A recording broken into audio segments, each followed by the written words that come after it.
नमस्कार, MKZ news में आप सभी का स्वागत है। मैं हयात खान।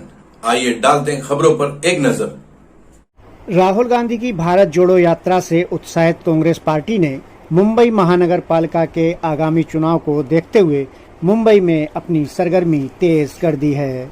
इसी क्रम में मानखुर्द शिवाजी नगर विधानसभा क्षेत्र के अंतर्गत कांग्रेस पार्टी के कार्यालय का उद्घाटन रोड नंबर 2 के सामने शिवाजी नगर में किया गया।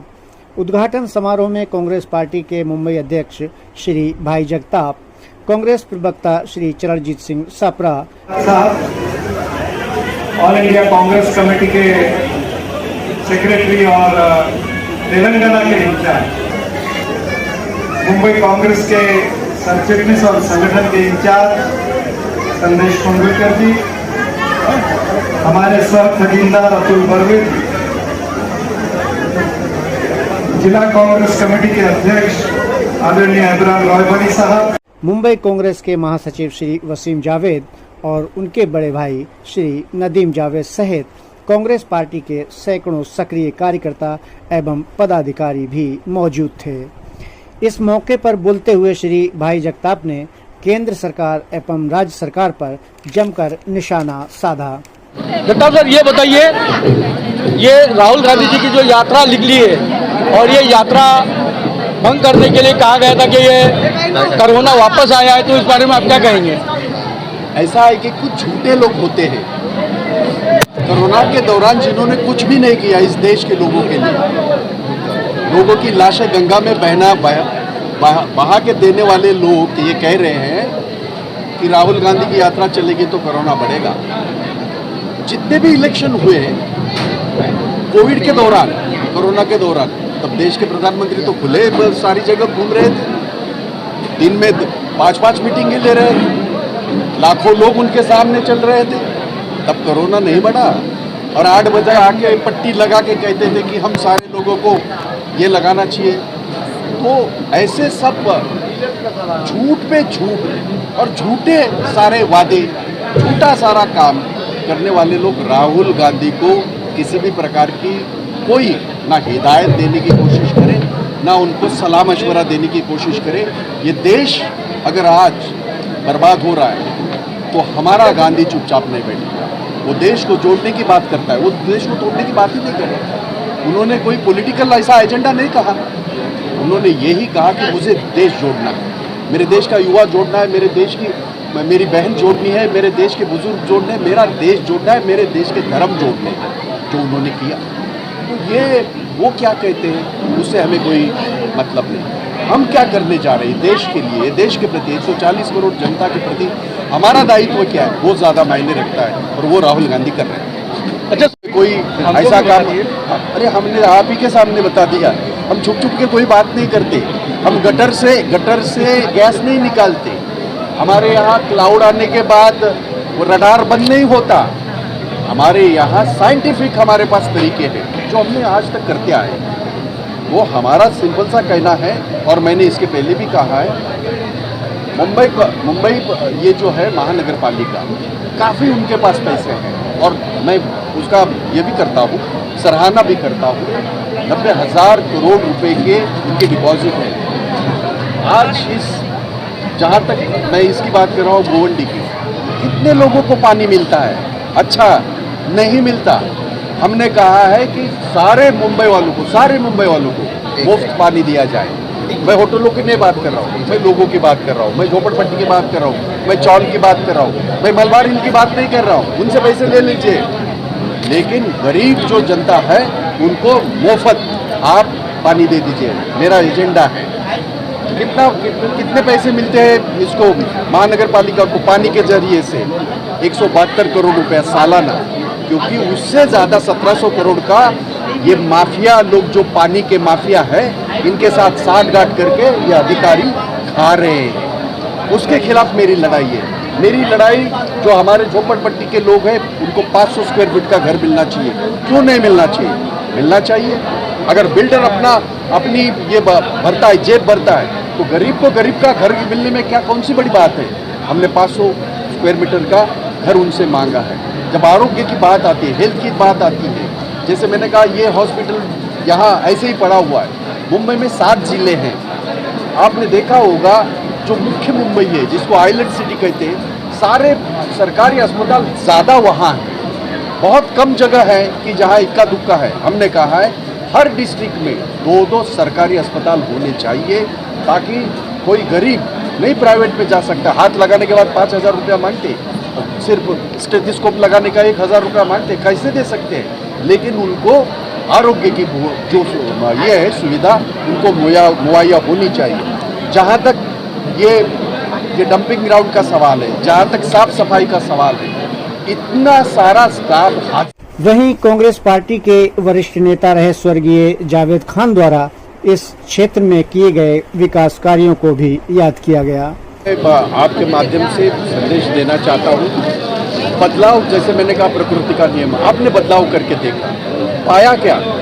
आज भी पानी के लिए तड़प रहे हैं, आज बच्चों के शिक्षा के लिए तड़प रहे हैं, आज जो हेल्थ के इश्यूज है हमारे इसके सारे तबीयत के जो सारे इश्यूज है, अस्पताल के इश्यूज, आज भी आप उससे लड़ रहे हैं। तो आपने पाया क्या?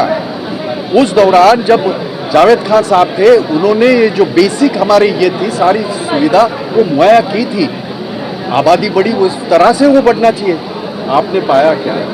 तो एक बार मेरी हाथ जोड़ के विनती है, आपसे इल्तिजा है, आपसे विनती है कि आप दोबारा विश्वास रखिए उसी तिरंगे के ऊपर जो आपने सालों साल उसके ऊपर विश्वास किया था। उसी जावेद खान साहब ने जो आपको विश्वास दिलाया था, मैं मुंबई का अध्यक्ष के विश्वास दिलाता हूँ। आपके ये सारे जो मसले हैं उसमें कांग्रेस का कार्यकर्ता, मेरा यहाँ का कार्यकर्ता काम करेगा, आपके साथ रहेगा, ये मेरा वादा रहा।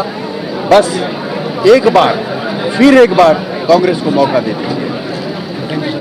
अभी आप इस क्षेत्र में आप आई तो आपको क्या महसूस हुआ इस गोवंडी इलाके के बारे में, और क्या कहना चाहेंगे आप? देखिए, पहले तो मैं अव्वल तो अब भी नहीं आई हूँ। 2007 में मैं यहाँ पे कॉर्पोरेटर थी 136 वार्ड में। उस वक्त यहाँ के हालात बहुत बुरे थे, बहुत बदतर हालात थे। हमने उसमें काम करने के बाद ये पानी की लड़ाई लड़े, पानी आया, लोगों को थोड़ी सुविधा हो गई। लेकिन ऐसे बहुत सारे काम हैं जो रह गए हैं, जो रह गए हैं। इंशाल्लाह कांग्रेस पार्टी अब की बार आएगी तो ये रुके हुए काम है। जैसे एसएमएस का मुद्दा है, एसएमएस का मुद्दा आज की तारीख में, जैसे हमारे वसीम भाई ने बताया कि लाइफ लोगों की 39-40 ईयर्स हो गई है, और ऑन एवरेज मुंबई की लाइफ देखिए और हमारी गोवंडी की लाइफ, मतलब लोगों ने अपनी ज़िंदगी तक दे दी एक पार्टी को जो 15 साल से यहाँ पे रूल कर रही है। लेकिन क्या बदलाव दिख रहा है? जैसे आप लोगों ने कहा कि एक पार्टी बता रही है जो सत्ता में है कि हमने गोवंडी को ये किया, वो किया, तो हमारी लाइफ एक्सपेक्टेंसी कहाँ चली गई? जो हमारा जो अधिकार था कि हम 70-80 साल जिए, तो हमारी 39 एज क्यों हुई? आप जाके रिकॉर्ड चेक करिए, चाहे वो रफ़ीक नगर कब्रिस्तान हो, चाहे वो देवनाथ कब्रिस्तान हो, आपको पता चलेगा कि between the age of 25 to 40 सबसे ज़्यादा डेथ्स हो रही है।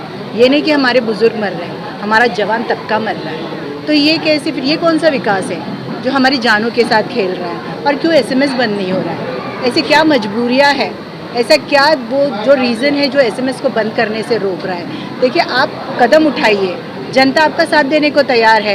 क्योंकि आपको पता है, एक डॉक्टर से मेरी बात हुई थी इस बारे में, तो उन्होंने कहा कि you all are staying on slow poison. आप ऐसे slow poison day by day ले रहे हो कि 10 साल में आपको पता है आपके अंदर क्या हो रहा है समझ में नहीं आ रहा है। आज मैं खड़े रह के बात कर रही हूँ, लेकिन अंदर ही अंदर मैं खोखला हो रही हूँ। मेरे घर में जो बच्चा पैदा हुआ है वो खोखला हो रहा है, वो कैसे जिएगा इसके आगे? तो ये सब बातें हैं जो हमारे को ये सिटिंग पार्टी ने दिया है। कौन सा विकास है, कहाँ विकास है? आप जैसे भाई जगताप ने कहा, आप 5 छोड़िए, 2 विकास के काम गिनाइए, 2 विकास के काम बताइए जो गोवंडी में हुए हैं, जो दिख रहे हैं लोगों को। मुझे तो ऐसा कुछ नहीं दिख रहा है। तो कांग्रेस पार्टी अल्टीमेट सोल्यूशन है। आने वाले इलेक्शन में आज जनता जाग गई है। भले ही 15 साल लगा जागने को, 10 साल लगा, लेकिन आज जनता जाग गई है। और आज आपने जो मजमा देखा है, जो लोगों का हुजूम आज कांग्रेस के साथ आया है, तो ये बता रहा है कि सरफरोशी की तमन्ना अब हमारे दिल में है। देखना है जोर कितना बाजुए का दिल में है। उन्होंने जो अपनी ज़बान से कह दिया वो हमारे हाथों से पूरा होना ही होना। एक खाली एक सवाल बताइए। वसीम भाई, ये बताइए, अभी ये आने वाले चुनाव जो ये इसकी मतलब क्या रणनीति होगी आपकी? ये जो सिंपल सी बात है, भारत जोड़ो, हाथ से हाथ पकड़ो, सारी कैंपेन जो कांग्रेस की है, ये एक हमारी सोच है। क्या है हमारी स्ट्रैटेजी? हर कार्यकर्ता का हाथ पकड़ करके आगे बढ़ना, हर कांग्रेस को जो सपोर्ट करता है, दिल में चाहता है, प्यार करता है, उसके पास पहुंचना और उसको बताना कांग्रेस है आपके साथ। एंड इन चीज़ों से आई थिंक सफिशिएंट है, हम सारी सीटें यहाँ पे निकाल लेंगे, there is no question about it. पूरा कॉन्फिडेंस है आपको। यानी आप अपने वालिद साहब की जो पकड़ थी, जो उनकी पहुंच थी और जो उनका रुतबा था, वो आप उनको बरकरार रखेंगे? रुतबा तो हम जानते नहीं, हम उनके जितना बड़ा बन पाए ना पाए, क्योंकि बहुत ही बेहतरीन इंसान थे, बहुत होशियार इंसान थे, पर हम आखिर में उनके लड़के हैं एंड कोशिश पूरी करेंगे कि उसी तरीके से काम करें जिससे लोगों की सेवा हो सके। वाकई में कलम की ताकत इस्तेमाल करके हमारे एरिया के लोगों को वो सारी चीज़ें प्रोवाइड करना जिनका उनको हक है, जो उनको नहीं मिलती। अब्बू का रास्ता हमें पसंद है, दूसरे लोगों का अपना अपना रास्ता होता है। आसिफ भाई का अपना है, मोदी जी का अपना है, शाह का अपना है, हमारा जावेद खान का रास्ता है सेवा, कांग्रेस का रास्ता है। यस, वही रास्ते पर हम चलेंगे, वही कदमों के ऊपर हम अपने कदम रखना चाहेंगे। एंड आने वाले दिनों में देखेंगे आप क्या हो सकता है अगर महात्मा गांधी, कांग्रेस, जावेद खान की आइडियोलॉजी के लेकर आगे बढ़ेंगे, सब कुछ मुमकिन है, हम दिखाएंगे आपको।